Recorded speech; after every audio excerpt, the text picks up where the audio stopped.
Hello everyone. आज हम discuss करेंगे एसए के बारे में, मेनली हिंदी मीडियम के बच्चों के लिए। बाकी इंग्लिश मीडियम के भी बच्चे इसको देख सकते हैं, क्योंकि मैं इंग्लिश में मेनली कोशिश करूँगा डिस्कस करने का। तो ये सीएपीएफ के बच्चों के लिए है। तो हम एक काम करते हैं, जो 2024 में सीएपीएफ का एग्ज़ाम हुआ था उसके जो एसए आए थे उनको ले लेते हैं, उनमें से 2 टॉपिक, और उस पर डिस्कस करते हैं और देखते हैं कि हमें अप्रोच कैसे करना चाहिए ताकि मैक्सिमम नंबर मिल सके। एसए एक ऐसा टॉपिक है जिसको अगर आप अटेम्प्ट करते हो तो मैक्सिमाइज, मतलब कि अपने नंबर को आप मैक्सिमाइज कर सकते हो। और अगर बहुत अच्छा आपने लिख लिया उसको तो मोस्ट प्रोबेबली आपको 80 में से 50 नंबर भी मिल सकते हैं, उससे प्लस भी मिल सकते हैं। बस मेन चीज़ है आपको उसमें स्ट्रक्चर को ध्यान रखने की, कि इंट्रो पार्ट को कैसे लिख लें, मेन बॉडी को कैसे लिखें और कंक्लूड कैसे करें। तो एक टॉपिक हम ले लेते हैं इसमें से। पहला वाला अगर हम देखें तो एक पूछा गया था, digital economy, opportunities and challenges. Digital अर्थव्यवस्था, अवसर एवं चुनौतियाँ। अब मेन पॉइंट ये है कि स्टार्ट करना सबसे प्रॉब्लमेटिक होता है। स्टार्ट करना, अगर जैसे मुझे स्टार्ट करना हो या फिर वहाँ पे, क्योंकि ऐसे बताना आसान होता है, लेकिन जब आप एग्ज़ाम हॉल में होते हैं तो इतना आसान नहीं होता चीज़ों को एक स्ट्रक्चर में लाना।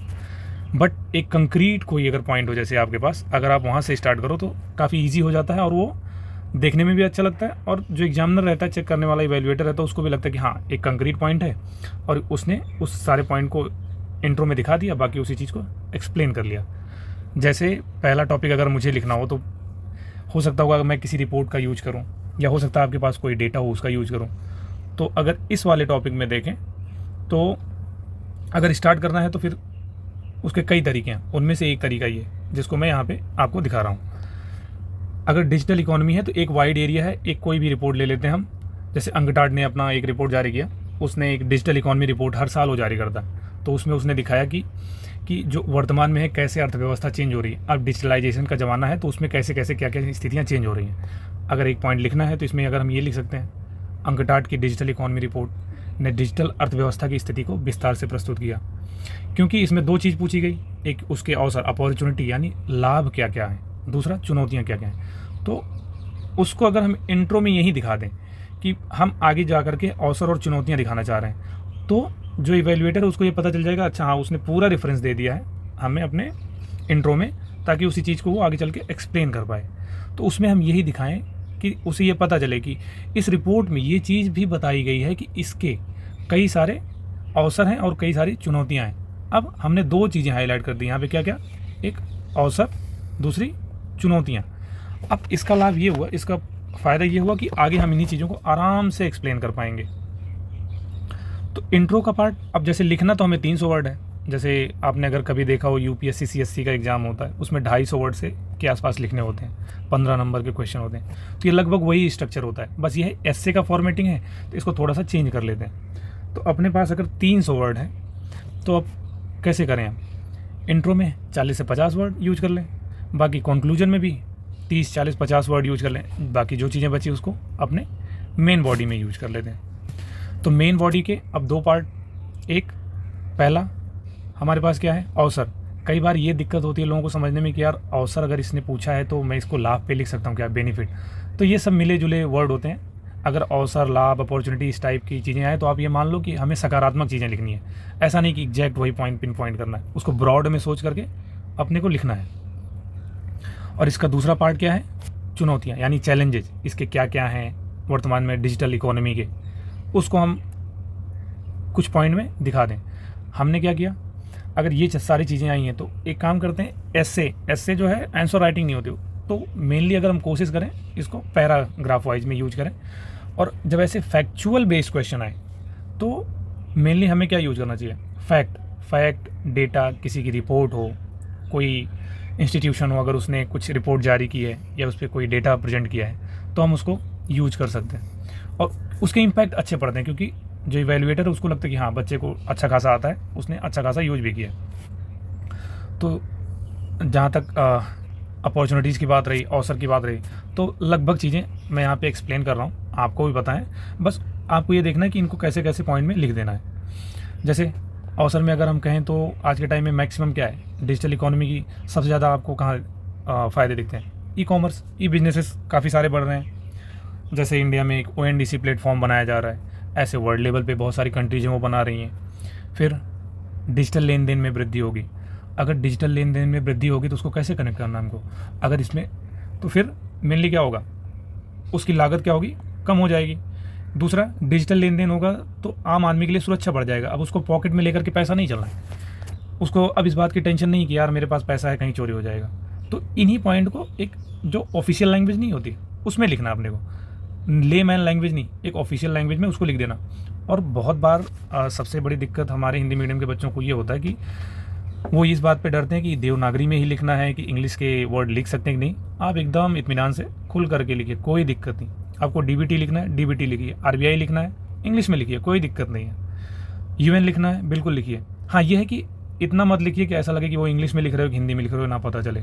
इकोनॉमिक सर्वे लिखना है, ऐसा कोई दिक्कत नहीं, आप आर्थिक सर्वेक्षण ही लिखो, इकोनॉमिक सर्वे लिख दो, कोई दिक्कत नहीं है। कुछ पॉइंट आप आराम से इंग्लिश में लिख सकते हैं और बेखौफ लिखिए। वो अच्छी बात यह है कि उसका इम्पैक्ट ज़्यादा अच्छा पड़ता है, क्योंकि जो वहाँ पे चेक करने वाले टीचर होते हैं वो मेनली इंग्लिश मीडियम के होते हैं, तो उनको और आसानी होती है कि हाँ बच्चे को आता है, उसने लिखा है।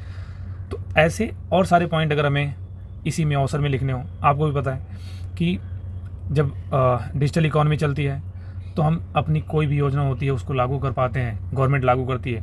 उसी का एक एग्जांपल है DBT। तो DBT से कि एक डेटा डाल सकते हैं हम इसमें, नीति आयोग या इकोनॉमिक सर्वे का, कि उन्होंने बताया कि जब से हमने DBT लागू किया लगभग 2,70,000 करोड़ रुपए बचे। तो आप वहाँ पे ये दिखा सकते हो कि अब इस पैसे का प्रयोग करके हम अन्य जो सामाजिक योजनाएं उनमें लगा सकते हैं, इससे भ्रष्टाचार भी कम हुआ। तो मतलब डिजिटल के कितने फ़ायदे हुए, हमने उनके सामाजिक आर्थिक विकास में भी लगाया और इसके साथ साथ भ्रष्टाचार को भी रोका। इसीलिए आगे फिर उसी में वैश्विक आर्थिक गतिविधियों के एकीकरण में वृद्धि, जितने अलग अलग इकोनॉमी हैं उनमें अलग अलग काम कर रहे हैं। अब अगर ये होगा, एक साथ हम फिनटेक के थ्रू जुड़ पाएंगे तो हमारी इकोनॉमिक वृद्धि होगी। तो उस पॉइंट को उस पॉइंट को हम यहाँ एक्सप्लेन कर दें। इन्हीं चीज़ों में लेकर के आज के टाइम में हमें लेने के लिए फॉरेक्स रिजर्व रखना पड़ता है, फिर कई सारे स्विफ्ट के जैसे लेन देन होते हैं उसमें काम करना पड़ता है। तो ऐसे में अगर हमारा डिजिटल इकॉनमी बढ़ेगा, इंटरनेट का कनेक्शन बढ़ेगा, तो हमारा लेन देन आसान हो जाएगा। जैसे अगर आपको एग्जांपल डालना है तो अभी RBI ने क्या एक प्रोजेक्ट नेक्सस स्टार्ट किया है साउथ ईस्ट एशियन कंट्रीज़ के साथ, ताकि जो हमारे रिटेल लेन देन है, आज का जो भी आदमी कहीं टूरिज्म के लिए कहीं घूमने गया कोई, तब जाए फॉरेक्स रिजर्व में चेंज कराए, पैसा करेंसी को दूसरे करेंसी में बदले, इससे अच्छा UPI के थ्रू हम अपना ट्रांजेक्शन कर लें। ये पॉसिबल क्यों होगा? डिजिटल अर्थव्यवस्था, क्योंकि हम डिजिटल अर्थव्यवस्था को बढ़ावा दे रहे हैं। तो ऐसे बहुत सारे पॉइंट, हम इसमें ढेरों सारे पॉइंट हैं, आपको बहुत सारे नहीं लिखना, बस 2 पैराग्राफ में समेट करके हमें ये दिखा देना कि हमारे पास ये अवसर है। आप उसको दिखा दो कि ये इंक्लूजन को बढ़ावा देगा। इंक्लूजन को कैसे बढ़ावा देगा? क्योंकि हमारे पास स्मार्टफोन बढ़ रहे हैं, इंटरनेट की कनेक्टिविटी बढ़ रही है, तो इससे क्या होगा? डिजिटलीकरण बढ़ेगा। तो अच्छा गवर्नेंस, एक यानी जब डिजिटलीकरण बढ़ेगा तो अपने पास क्या बढ़ जाएगा? गवर्नेंस बढ़ जाएगा, गुड गवर्नेंस की तरफ जाएंगे। गुड गवर्नेंस से क्या होगा? जो डिजिटल गवर्नेंस होगा वो और बेहतर होगा। ये सारे पॉइंट आप क्या दिखा दोगे मेन बॉडी में, अपने अपॉर्चुनिटी ये हमारे पास है, इन सब चीज़ों को दिखा दोगे। फिर नेक्स्ट पॉइंट हमारे पास क्या आता है? चुनौतियाँ। डिजिटल है तो हमारे पास हम स्मार्टफोन यूज कर रहे हैं, इंटरनेट यूज कर रहे हैं, कंप्यूटर यूज कर रहे हैं, उसमें ऐप्स यूज कर रहे हैं, सॉफ्टवेयर यूज कर रहे हैं। तो इतना जब जनरल चीज़ें हमें पता हो, हमें कुछ नहीं करना है। कई बार होता है कि हम सोचते हैं यार चुनौतियों में क्या क्या लिखें, तो वही जनरल पॉइंट उठाओ, किसी एक डेटा से सपोर्ट दे दो। बहुत बार एग्जाम हॉल में हमें डेटा नहीं समझ में आता, तो जनरल पॉइंट में लिखो, कोई दिक्कत नहीं, बस वो कीवर्ड होने चाहिए। जैसे अगर चुनौतियाँ लिखनी है तो आप आराम से स्टार्ट करो कि वर्तमान में साइबर क्राइम बढ़ता जा रहा है, जिसकी वजह से चिंताएं बढ़ती जा रही हैं। अगर NCRB के डेटा आपको एग्जैक्ट याद है लिखिए, नहीं तो आप सीधा सीधा उसको रेफरेंस देने के लिए ये भी लिख सकते हो कि NCRB के अनुसार साइबर क्राइम की स्थितियां बढ़ती जा रही हैं, जो डिजिटल इकॉनमी के लिए को प्रभावित कर सकती है। ऐसे ही दूसरा वर्ड, इसमें जो अच्छे अच्छे वर्ड हमें यूज करना ताकि हमें अच्छे नंबर मिल जाए। डिजिटल अरेस्ट की समस्याएं बढ़ रही हैं, डिजिटल अरेस्ट से फाइनेंशियल फ्रॉड में वृद्धि देखी जा रही है। जैसे दूसरा पॉइंट क्या हो गया? डिजिटल अरेस्ट, उसी में आप ऐड कर दो, से क्या हो गया? फाइनेंशियल फ्रॉड में वृद्धि देखी जा रही है। तो ये वृद्धि तो देखी जा रही है, लेकिन डिजिटल अर्थव्यवस्था में क्या सारे लोग भागीदार हो रहे हैं?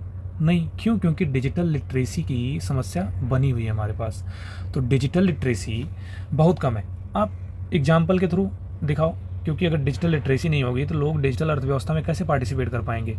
तो एक डेटा है, जैसे एनएसओ, नेशनल स्टैटिस्टिकल ऑर्गेनाइजेशन ने इसको प्रस्तुत किया है। उसने बताया कि भारत जैसे देश में सिर्फ 20% लोग हैं जो डिजिटली लिटरेट हैं, जिनको ये पता है कि डिजिटल का कैसे प्रयोग करना है। तो ऐसे में ये समस्याएं बढ़ती जाती हैं कि अगर डिजिटल लिटरेट नहीं होगा आदमी तो डिजिटल इकोनॉमी को उतना फ़ायदा नहीं मिलेगा। ऐसा ही दूसरा प्रॉब्लम है डिजिटल डिवाइड का। डिजिटल डिवाइड मतलब डिजिटल का प्रयोग कहाँ पे लोग ज़्यादा कर पा रहे हैं, कहाँ पे कम। तो आप इसमें एग्जांपल के दिखाने के लिए, उसी में एग्जांपल को सपोर्ट करने के लिए आप ये दिखाओ कि शहरों में ज़्यादा डिजिटल की उपस्थिति है, गांव में कम है, अमीर लोग ज़्यादा कर पा रहे हैं, गरीब लोग कम कर पा रहे हैं। ग्लोबल नॉर्थ, एक अंतर्राष्ट्रीय स्तर पर दिखाना हो तो आप ये दिखाओ कि ग्लोबल नॉर्थ में इसका प्रयोग ज़्यादा है, जबकि ग्लोबल साउथ इसमें पिछड़ा हुआ है, यानी विभेद की स्थिति है। ऐसे ही विकासशील देश, अल्प विकसित देश के पास डिजिटल इंफ्रा और संरचना जो है वो कम है। आप बहुत बार ये सोचते हो कि इंग्लिश में लिख दें कि ना लिखें, तो लिख दो, आप कोई दिक्कत नहीं। आपको लिखना डिजिटल इंफ्रा लिखना है तो उसको इंग्लिश में भी आप सपोर्ट कर सकते हो, कोई दिक्कत नहीं है उसमें। विकास के लिए विकसित देशों पर निर्भर रहना पड़ता है।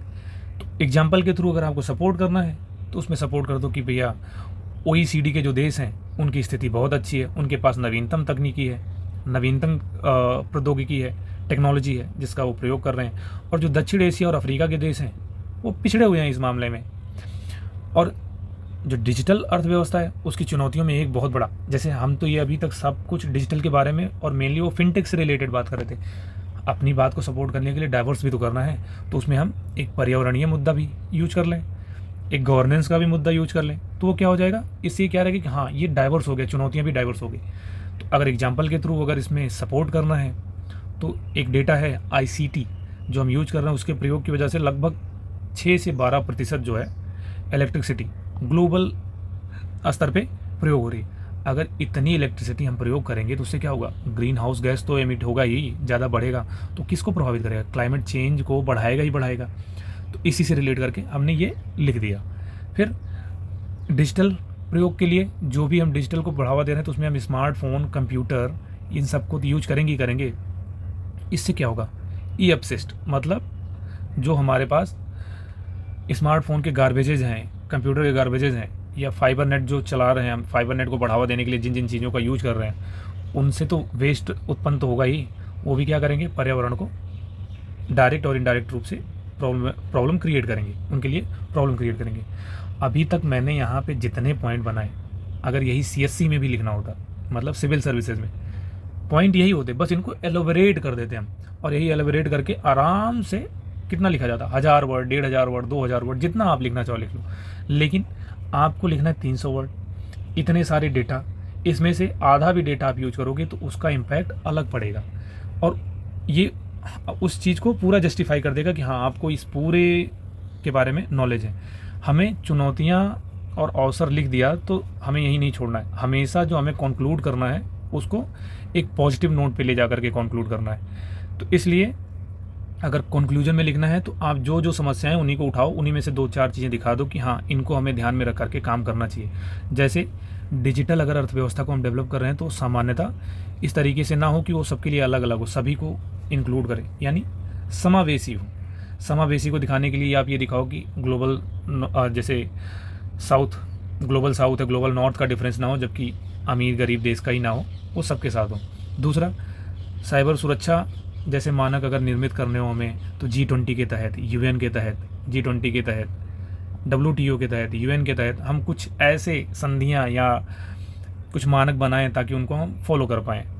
आगे चल के एक एग्जाम्पल के थ्रू अगर उसमें आपको दिखाना हो तो आप ये दिखा दो, भारत ने जैसे डिजिटल पब्लिक इंफ्रा डेवलप किया है वैसे ही अन्य देश भी ऐसे मॉडल डेवलप कर सकते हैं, उनका विकास कर सकते हैं ताकि सबको लाभ मिल सके। इसी नोट पे आके आप ख़त्म कर दो, बस इतना आप कर सकते हो।